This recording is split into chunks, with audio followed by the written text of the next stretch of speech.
The invoice screen is just one of the many features that's been improved with the version 30 upgrade.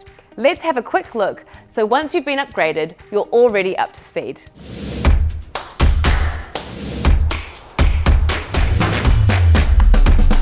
When you first jump into your upgraded version 30 site, you will notice that the entire invoice screen has had a facelift. In addition to the overall look and feel, one of the first changes you may have noticed is that the approval button has now moved to the top right-hand corner.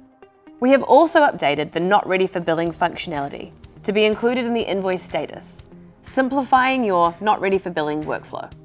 The next shortcut provides direct access to the source record. Notice that there is a new icon next to the product description. By selecting this icon, you're taken directly to the source record, where you can make changes that will automatically take effect on your invoice.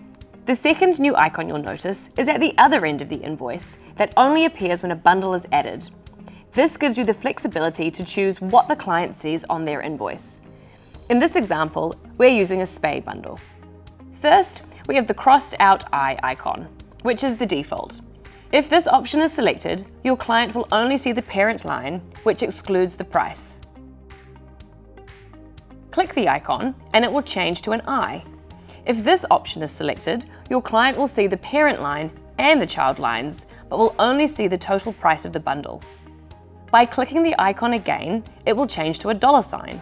This means your client will see a complete breakdown of everything included in the bundle. For these changes to take effect, press save before you print the invoice.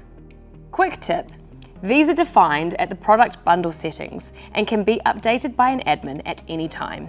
To learn more about product bundles, head to the next page of the starter pack.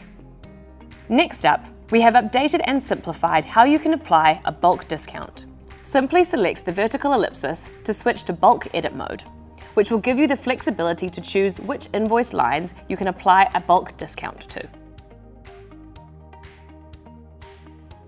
Once you're done, swap back to standard view mode. Head straight back to the vertical ellipsis and you will see another option that you can choose from. Customize invoice columns. This gives you the control to dictate what you want to see on an invoice. And finally, version 30 includes a new visual cue. When invoice lines are locked, it has been updated that this feature will display diagonal lines, making it clear that the line item is locked and can no longer be edited. And that's it for today. Keep scrolling to learn more about each of these new features in more detail.